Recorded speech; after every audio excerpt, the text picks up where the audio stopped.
یعنی بیوی کی بیٹی جو ستیلی بیٹی کہلاتی ہے، یہ بیٹی کی بیٹی ہو گئی، وہ بھی ستیلی بیٹی ہے. تو بیوی کی اماں، بیوی کی نانی، بیوی کی دادی، یہ سب محرم ہے. یعنی بیوی کے اصول اور اس کے فروع، ماں باپ اور اولادیں، یہ سب آپ کے لیے محرم ہے. اس کے علاوہ جتنے رشتے ہیں بیگم کے، وہ سب آپ کے لیے نامحرم ہیں. اگلا سوال بھی ایسا ہی ہے بھائی، محرم اور نامحرم رشتے کا اصول بتا دیں. کیا چاچی نامحرم میں سے ہے؟ محرم اور نامحرم کے درمیان فرق کرنے کا کوئی اصول ہو تو بتا دیجئے. ام حبیبہ کراچی سے کہہ رہے ہیں اگر اصول ہو تو بتا دیں. ظاہر ہے اصول ہی نہ ہوتا تو میں پتہ کیسے چلتا کہ کون محرم کون نامحرم. دیکھیں اصول یہ ہے کہ زندگی بھر جس سے آپ کا نکاح کبھی بھی نہیں ہو سکتا وہ آپ کے لیے محرم ہے، اور جس سے کبھی بھی کسی بھی ٹائم پہ نکاح آپ کے لیے جائز ہو سکتا ہے وہ آپ کے لیے نامحرم ہے. مثال کے طور پر مرد کے لیے اپنی سالی، مرد اپنی بیوی کی بہن سے نکاح نہیں کر سکتا جب تک بیوی زندہ ہے. بیوی کا انا للہ ہو گیا یا طلاق ہو گئی تو اس کی بہن سے اب یہ نکاح کر سکتا ہے. تو اس سے پتہ چلا کہ بیوی کی بہن سے جو نکاح حرام ہے وہ وقتی طور پہ حرام ہے، ہمیشہ کے لیے حرام نہیں ہے. تو اس لیے بیوی کی بہن ہمیشہ کے لیے نامحرم ہے. آپ کا کسی خاتون سے نکاح ہوا، لوگ کیا کرتے ہیں جی میری وائف ہے تو اس کی بہن تو چونکہ اس سے میرا نکاح نہیں ہو سکتا لہذا وہ تو میری بہن بن گئی. ایسا بالکل بھی نہیں ہے. آپ کی جو وائف ہے اس کی بہن آپ کی نامحرم ہے، اس کو آپ سے پردہ کرنا پڑے گا اور آپ اس سے زیادہ فری نہیں ہو سکتے. زیادہ کا مطلب تھوڑا سا بھی فری نہیں ہو سکتے. تو اسی طرح اپنی جو چچی ہے یا ممانی ہے، ماموں کے مرنے کے بعد ممانی سے نکاح ہو سکتا ہے، یا ماموں اگر ممانی کو طلاق دے دے تو بھی نکاح ہو سکتا ہے. اسی طرح چچی ہے، یعنی آپ کے چچا کی جو وائف ہے، چچا کے مرنے کے بعد چاچی سے نکاح ہو سکتا ہے. لہذا چچی بھی نامحرم ہے، ممانی بھی نامحرم ہے. تو چچی پر لازم ہے کہ اپنے دیور کے بیٹے سے پردہ کرے. اسی طرح ممانی پر لازم ہے کہ اپنے شوہر کے بھانجے سے پردہ کرے. تو یہ نامحرم رشتے ہیں. ہاں اگر چچی عمر میں زیادہ ہے یا ممانی عمر میں زیادہ ہے تو پھر چہرے کے پردے کی گنجائش ہے کہ چہرے کا پردہ نہ کرے وہ.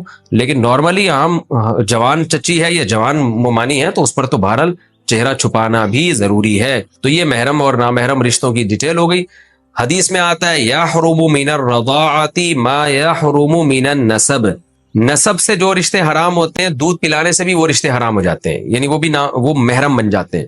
تو اگر آپ کی جیسے سگی خالہ ہے نا وہ آپ کی محرم ہے، تو اسی طرح رضائی خالہ بھی محرم ہے. کیا مطلب؟ آپ نے کسی خاتون کا دودھ پیا تو وہ خاتون آپ کی اماں بن گئی، اس کی بہن آپ کی خالہ بن گئی اور اس کی اماں آپ کی نانی بن گئی.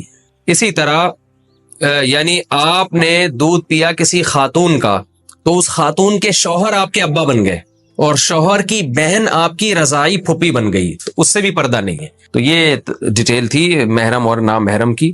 فہد صاحب نے کراچی سے پوچھا ہے کہ مفتی صاحب آج 14 اگست کی رات ہے، 2022 14 اگست. تو نوجوان لڑکے لڑکیاں مکس گیدرنگ کرتے ہیں، میوزک چلتا ہے، ڈانس کرتے ہیں. یہ تو ان کا سوال ہے لیکن میں اپنی طرف سے بھی ایڈ کر دیتا ہوں. اس میں فائرنگ ہوتی ہے اور خوب ہلہ گلا ہوتا ہے.